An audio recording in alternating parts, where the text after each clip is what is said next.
اور حضرت علی رضی اللہ تعالیٰ عنہ چونکہ جب بھی بات کرتے بڑی گہری کرتے، بڑی منطقی، بڑی فلسفی اور بڑی قرینے قیاس بات کرتے۔ کسی نے کہا آپ کو حضور سے کتنا پیار ہے، تو مولا علی فرمانے لگے صحرا کا علاقہ ہو، گرمی کا موسم ہو، پیدل سفر ہو، پانی پاس نہ ہو، فرمایا اس موسم میں جتنا کسی پیدل چلنے والے کو پانی سے پیار نہیں ہوتا۔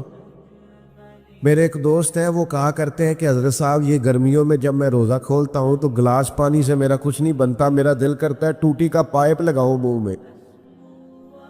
یہ پانی سے جو پیار ہوتا ہے نا، یعنی آپ درجنوں سینکڑوں نعمتیں چوند لیں دسترخوان پر جو پانی ہوتا ہے نا، اس کے بغیر گزارا نہیں ہوتا۔ مولا علی کی بات تو سمجھے نا، مولا کائنات کیا فرماتے؟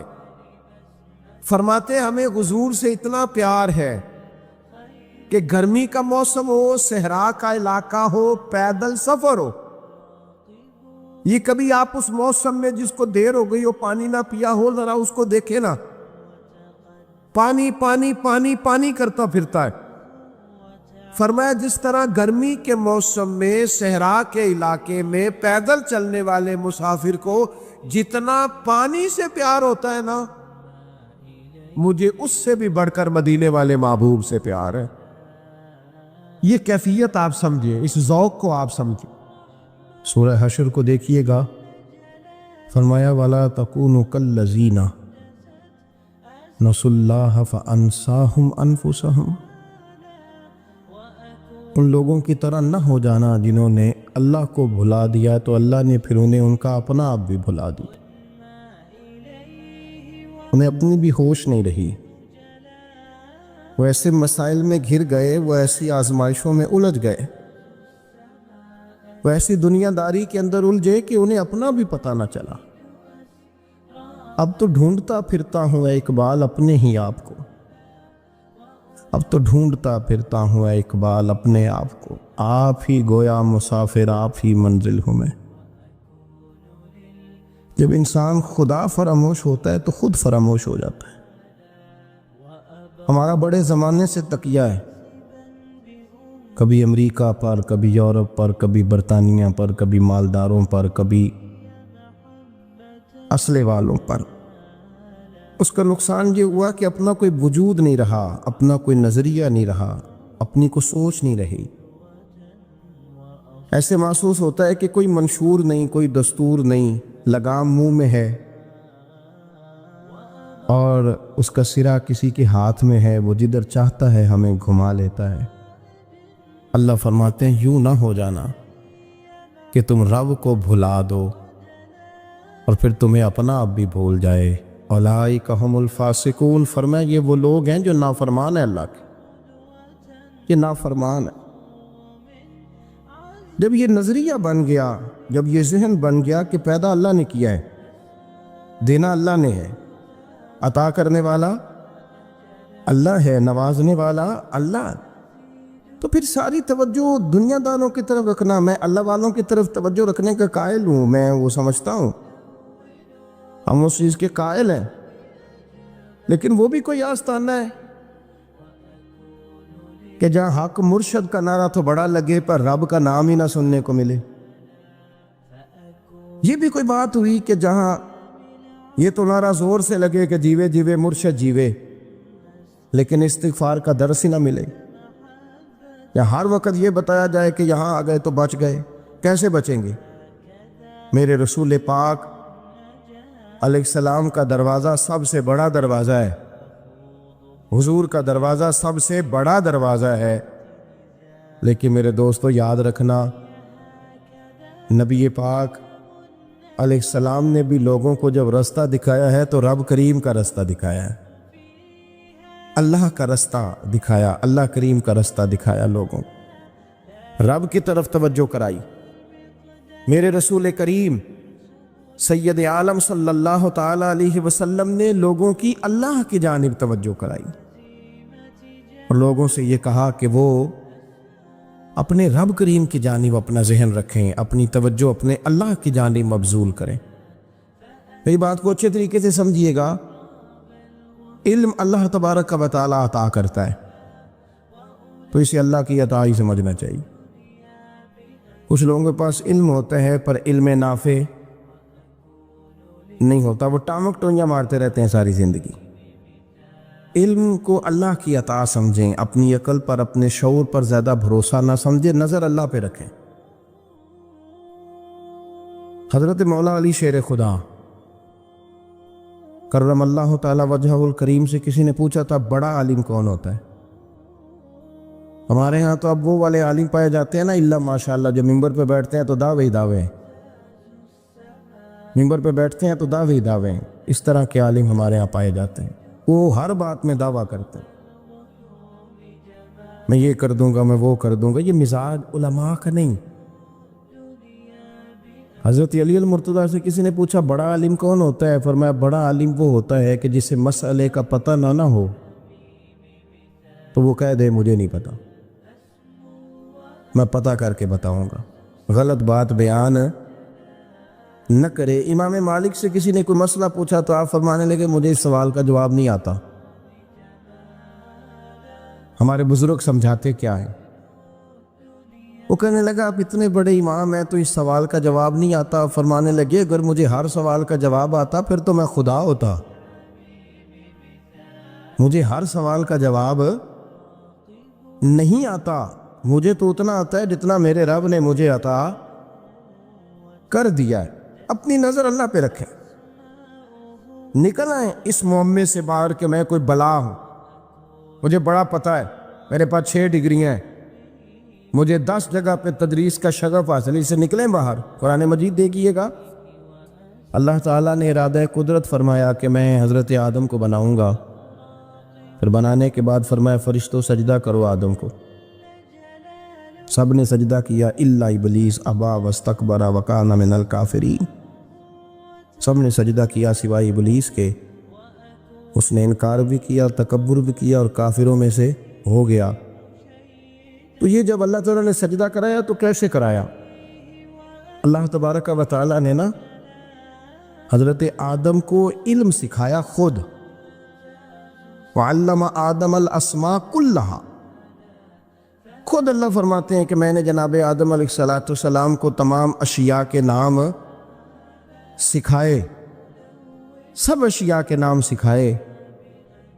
تو وہ چیزیں پھر میں نے نا، اللہ فرماتے ہیں میں نے فرشتوں پہ پیش کی، میں نے کہا کہ بتاؤ ان کے نام کیا ہیں، تو فرشتوں نے جو جواب دیا وہ سمجھنے والا ہے۔ اللہ نے چونکہ خود علم سکھایا تھا حضرت آدم کو، جناب آدم سکھایا تھا، لیکن فرشتوں کو نہیں سکھایا تھا۔ تو اللہ کریم نے فرمایا فرشتوں اب یہ بتاؤ ان چیزوں کے نام کیا ہیں، تو فرشتے کیا کہتے ہیں؟ فرشتے عرض کرتے ہیں قالوا سبحانک لا علم لنا۔ آپ کبھی یقین کریں اس چیز کی لذت لے تو مزہ آ جائے۔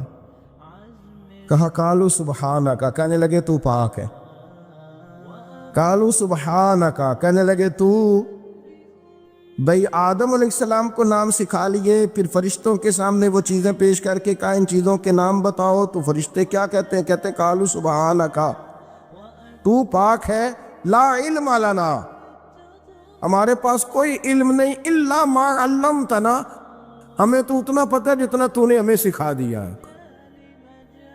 ہمیں تو اتنا پتہ ہے جتنا تو نے ہمیں، لا علم لنا، ہمارے پاس کوئی علم نہیں ہے، اتنا ہی پتہ ہے جتنا تو نے ہمیں سکھا دیا ہے، اس سے زیادہ ہمارے پاس علم، اور یہ کیوں تو نے ہمیں جتنا سکھایا اتنا پتہ ہے۔ فرشتے یہ نہیں کہتے یا اللہ تو زیادہ سکھا، آدم کو دیا تو ہمیں بھی دے، یہ نہیں فرمایا، فرمایا انک انت العلیم الحکیم، اے اللہ تو علم والا بھی ہے اور حکمت والا بھی ہے، تجھے پتہ ہے کس کو کتنا دینا ہے، جتنا تو نے مناسب سمجھا جناب آدم کو دیا، اور جتنا تو نے بہتر سمجھا وہ تو نے ہمیں عطا فرمایا۔ تو اگر آپ کے پاس علم ہے، کہیں نالج ہے، اس کو اللہ کی عطا سمجھے۔ ہمارے ہاں بہت سارے لوگ بن کے بیٹھ جاتے ہیں، میں اکثر کہتا ہوں کہ پھر وہ دعوے کرتے ہیں میرے علاقے والے جاہل ہیں، میرے شہر والے جاہل ہیں، میرے خاندان والے پڑھے نہیں۔ یہ آپ کا دعویٰ ہے، یہ آپ کو خراب کر دے گا۔ ہم نے بہت سارے ایسے لوگ دیکھے جو بہت بڑے عالم تھے، لیکن اللہ جب لینے پہ آیا تو عقل ہی لے گیا، شعور ہی چلا گیا، حافظے ختم ہو گئے۔ آپ دیکھتے ہیں بڑھاپے میں کچھ لوگ ایسے ہوتے ہیں کہ جن کو یہ بھی یاد نہیں رہتا کہ میرا نام کیا ہے، میں کہاں ہوں، مجھے کدھر جانا ہے۔ اس وقت سے اللہ کی پناہ مانگیں اور اپنی نظر اپنے رب کریم کی جانب رکھیں، اللہ کی جانب اپنی نظر کو مبذول رکھیں۔ دوسری بات، علم کے بعد ایک چیز آتی ہے جس کا نام ہے ہدایت، جس کا نام ہے تقوی، جس کا نام ہے پرہیزگاری، جس کا نام ہے عمل، عبادت، ریاضت۔ یہ بھی اسی وقت ہی نصیب ہوتی ہے جب میرا رب کریم نصیب فرما دیتا ہے۔ ہم نے نا نیکی کا اپنا اپنا سٹیٹس بنا لیا ہے، اپنا اپنا معیار بنا لیا ہے۔ کچھ لوگ کہتے ہیں کہ جناب مسجد میں سیمٹ کا توڑا دینے سے بہتر ہے کسی غریب کو آٹے کا تھیلا دے دو۔ اب اس نے اپنا مزاج بنا لیا نا نیکی کا، اس نے اپنا سٹیٹس بنا لیا۔ میرا یہ سوال ہے کہ نبی پاک صلی اللہ تعالیٰ علیہ وسلم جب مدینہ شریف آئے تھے تو حضور نے سب سے پہلے غریبوں میں آٹا تقسیم کیا تھا کہ سب سے پہلے مسجد بنائی تھی؟ کیا عجیب لوگوں کا رنگ ہے، اپنی مرضی کی ہدایت، اپنی مرضی کا تقوی، اپنی مرضی کا معیار۔ مسجد کوئی بڑا چھوٹا خطیب بھی میری طرح کا ہو نا، تو وہ مسجد میں بیٹھ کے جب نبی پاک کی بات کرتا ہے تو کہتا ہے میرے رسول پاک غریبوں کا سہارا بن کے آئے۔ وہ غریبوں کی بات کرتا ہے، مسکینوں کی، لاچاروں کی، کمزوروں کی بات۔ تو مسجد ہی تو وہ ادارہ ہے جہاں سے غریبوں کی بات ہو رہی۔ تو اب لوگوں نے غریب کو اور مسجد کو لڑانا شروع کر دیا، اس کو لڑاؤ کہ مسجد میں پیسے دینے سے بہتر ہے آپ غریب کو آٹے کا تھیلا دے دیں۔ آپ یہ کیوں نہیں کہتے کہ مسجد میں بھی آپ توڑا دیں ایک سیمٹ کا اور ساتھ غریب کو بھی خدمت کریں؟ یہ کیوں نہیں تقویٰ؟ اپنی اپنی مرضی کا مزاج، اپنی اپنی۔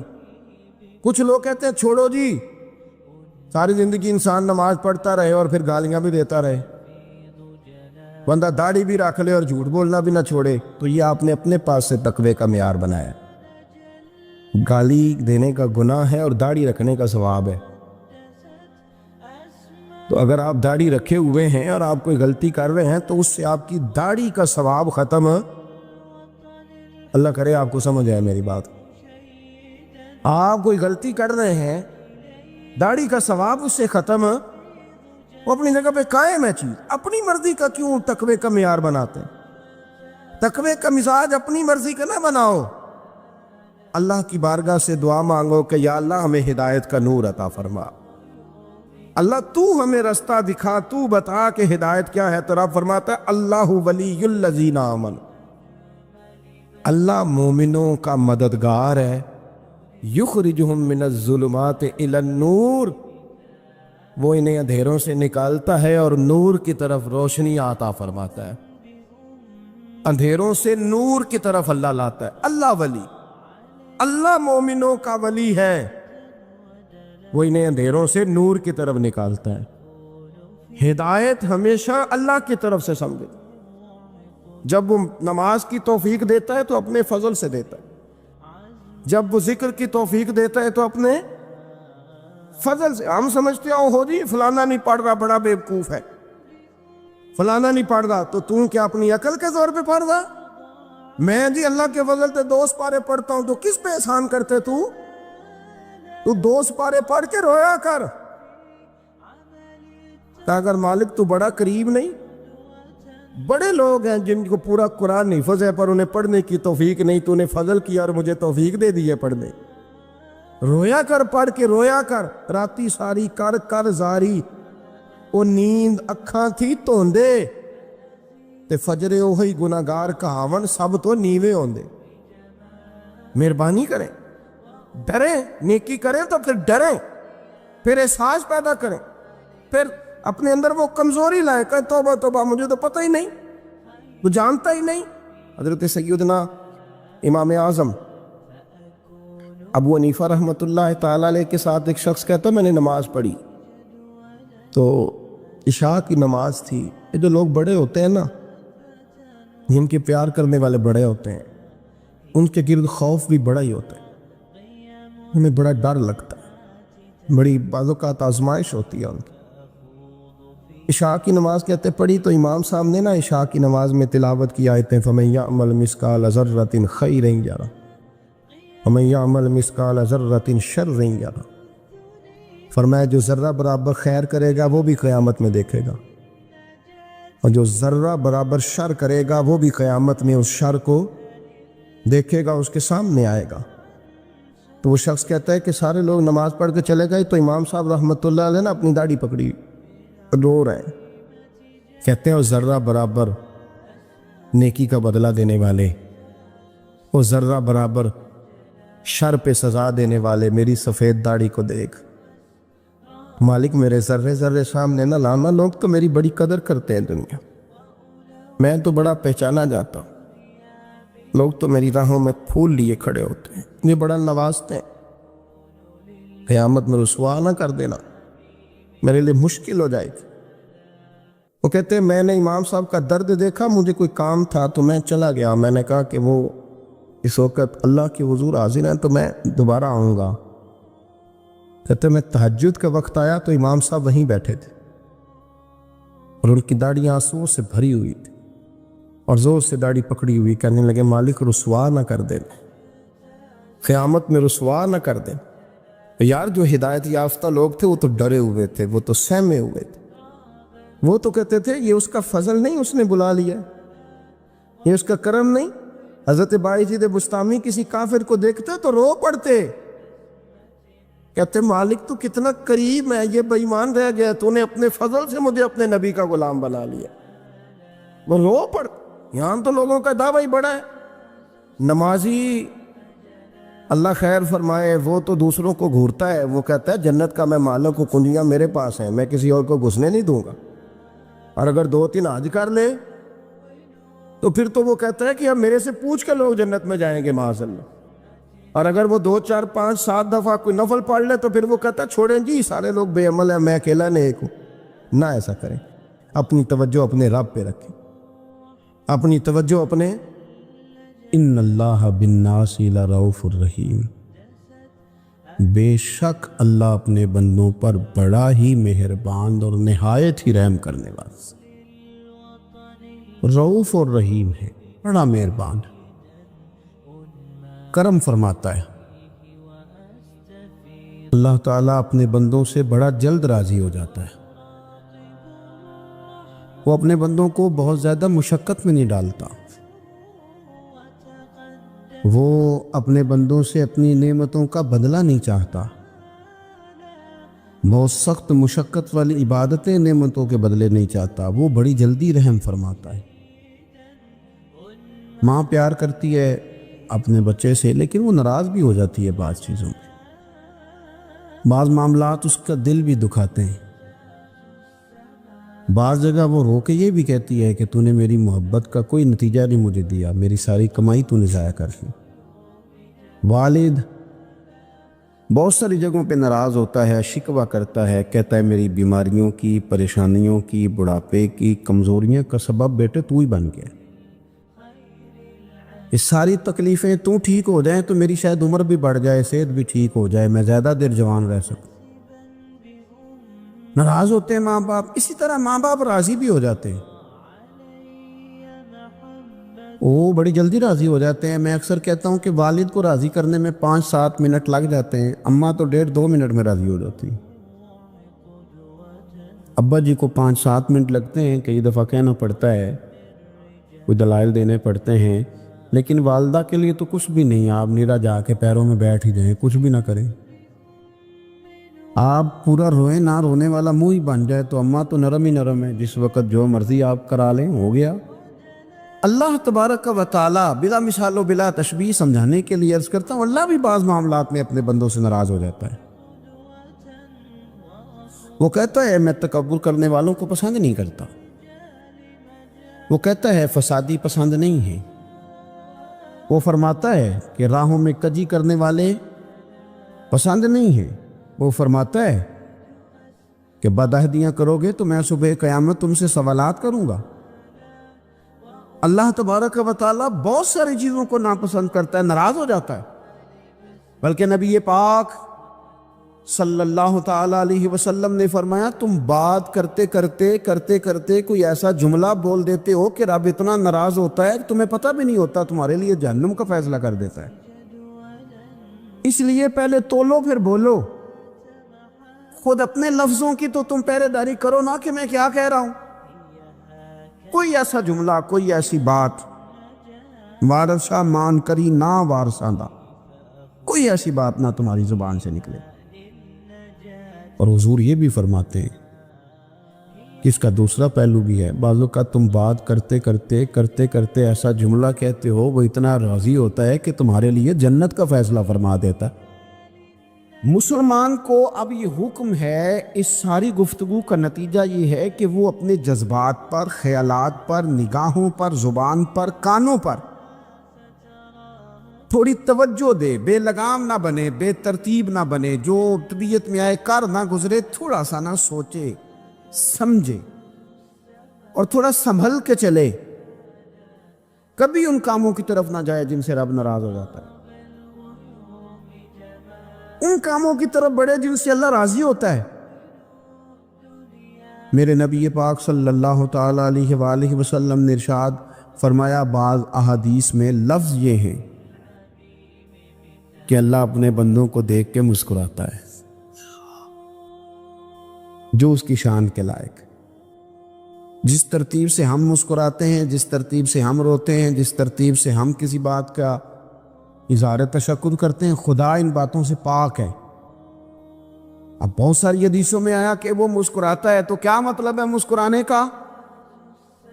تو علماء تفسیر نے لکھا ہے مسکرانے کا مطلب یہ ہے کہ وہ بڑا ہی راضی ہوتا ہے اپنے بندے سے، بڑا راضی ہوتا ہے، یہ مطلب۔ ایک تو مسکرانے کا مطلب یہ کہ وہ بڑا راضی ہو گیا، وہ مسکرا دیا اپنے بندے پہ۔ اور ایک اس کا معنی خود نبی پاک صلی اللہ تعالی علیہ وسلم نے بیان فرمایا، مسند امام احمد بن حنبل میں حدیث ہے، حضور سید عالم علیہ السلام سے صحابہ نے پوچھا، یا رسول اللہ شہید تو بڑے لوگ ہوتے ہیں، شہیدوں میں افضل کون ہے؟ تو اللہ کے حبیب علیہ السلام فرمانے لگے، وہ والا بندہ جو ڈٹ گیا تھا کافروں کے مقابلے میں، وہ ہلا نہیں، پوری طرح ڈٹ کے جو لڑا وہ شہداء میں افضل ہے۔ حضور فرماتے ہیں وہ جنت کے بالا خانوں میں سیر کرے گا اور رب اسے دیکھ کے مسکرائے گا، رب اسے دیکھ کے مسکرائے گا، اللہ تعالیٰ مسکراتا ہے اسے دیکھ کے۔ اور اگلے جملے میں حضور نے وضاحت کر دی، فرمایا جب رب دنیا میں کسی پر مسکراتا ہے نا، تو اس کا معنی یہ ہے کہ قیامت میں پھر اللہ اسے حساب کوئی نہیں لے گا۔ جس پر اللہ دنیا میں مسکرا دیا اس سے کوئی حساب، تو وہ کام ڈھونڈنے چاہیے نا جس سے اللہ مسکرائے۔ ویسے کبھی ہم ایسا کرتے ہیں کہ نہیں کہ کسی کو راضی کیا جائے؟ یہ کام ہم کرتے ہیں کہ ہماری کمپنی کا جو سربراہ ہے وہ ہم سے راضی رہے، جس ادارے میں ہم پڑھاتے ہیں اس ادارے کا بڑا ہم سے راضی رہے، یہ کرتے ہیں ہم۔ اس کے لیے کچھ نہ کچھ ہیلے بہانے ہم کرتے ہیں، برادری، قبیلہ، علاقہ، بستی، لوگ کسی طریقے سے ہمارے ساتھ مطمئن رہے، کرتے ہیں نا یہ سارے کام۔ اس میں تھوڑی مشکل بھی ہمیں آتی ہے، لیکن کرتے ہیں، کیا کریں؟ گھر میں بھی کئی دفعہ ایسا ماحول بنانا پڑتا ہے۔ چلیں ایک اور میٹھی مثال دیتے ہیں، زیادہ سمجھ میں آئے گی۔ چھوٹا بچہ خوش رہے، آپ اس کے لیے محنت نہیں کرتے؟ وہ چھوٹا ہے، اس کو خوش کرنا فرض ہے ابا پہ، لیکن وہ کہتا ہے کہ میں نے موٹر سائیکل لینا ہے۔ چھوٹا ہے، چلا ہی نہیں پائے گا، تو ابا پھر اسے راضی کرتا ہے، کہتا ہے بیٹے چھوٹا سائیکل لے لے، چل میں تجھے اڑانے والا جہاز لے دیتا ہوں۔ مقصود کیا ہے کہ اس کو ناراض نہیں کرنا، یہ روئے نہ، اس کا دل نہ ٹوٹے۔ ہو یارو سنو نا میں کیا کہہ رہا ہوں، اگر چھوٹے بچے کے لیے وہ چیزیں ڈھونڈتے ہو، میرے ابا جی نا اپنے نواسے کے لیے کھلونا لے کے آئے تو بچہ بڑا ہی کھیلا، تو ابا جی کہنے لگے لو پیسے پورے ہو گئے میرے۔ بچے کو پسند بڑا ہے نا، پیسے پورے کر چھڑے، نہیں دیکھو نا جی کتنا اس کو راضی ہوا ہے۔ تو انسان کیا کرتا ہے کہ کوشش کرتا ہے چھوٹا بچہ بھی ناراض نہ ہو، تو وہ چیزیں وہ ڈھونڈتا ہے کہ اس کو کیا پسند ہے، چاکلیٹ لے جاؤں، فلاں چیز لے جاؤں، آئس کریم لے جاؤں، تو ایک بچے کے لیے، گھر کے لیے، سربراہ کے لیے اتنی محنت کرتے ہو، تو وہ کام بھی ہمیں ڈھونڈ ڈھونڈ کے تلاش کرنے چاہیے نا، جس سے رب راضی ہوتا ہے، اللہ راضی ہوتا ہے۔ بتاؤں وہ کون کون سے کام ہیں؟ نبی کریم صلی اللہ تعالی علیہ وسلم نے ارشاد فرمایا 3 لوگ ہیں جنہیں دیکھ کے رب مسکراتا ہے۔ یا رسول اللہ صلی اللہ علیہ وسلم وہ کون کون سے؟ تو محبوب فرمانے لگے، ایک وہ بندہ ساری مخلوق سوئی ہے، آدھی رات ہے، رات کا پچھلا پہر ہے، اس نے اٹھ کے وضو کر لیا، مصلی پہ کھڑا ہو گیا خدا کی یاد میں، فرمایا اسے دیکھ کے رب مسکراتا ہے جو اس کی شان کے لائق ہے، مسکراتا ہے اللہ۔ یہ تو سونے کا ٹائم تھا، یہ تو گہری نیند آنے کا وقت تھا، رات کا پچھلا پہر، رات پوے تے بے درداں نو نیند پیاری آوے، تے درد منداں نو یاد سجن دی ستیاں بھی آن جگاوے، اور ساون کی کالی راتوں میں جب بوندا باندی ہوتی ہے، وہ راتوں کو اٹھ اٹھ روتے ہیں جب خلقت ساری سوتی ہے، اللہ مسکراتا ہے۔ اور سننا میرے بھائی، میرے نبی پاک صلی اللہ تعالی علیہ وسلم فرماتے ہیں جب مسلمان نماز کے لیے صفیں بناتے ہیں نا، ترتیب لگ رہی ہوتی ہے، اب اللہ کی بارگاہ میں کھڑے ہوں گے، قیام کریں گے، رکوع کریں گے، سجود کریں گے، فرمایا جب مومن صفیں بناتے ہیں تو رب دیکھ کے مسکراتا ہے، مسکراتا ہے۔ کمال ہو گئے عروج بندگی کا، جب بندے کو دیکھ کے رب مسکرائے، خدا بندے سے خود پوچھے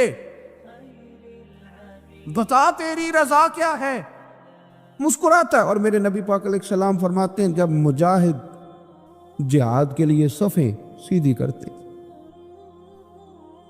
آج تو یہ رب کے نام پہ مرنے ہی آ گئے، یہ صفوں میں کھڑے ہوں گے، ترتیب سے لڑیں گے، ترتیب سے گلا کاٹیں گے کافروں کا یا شہادت لیں گے۔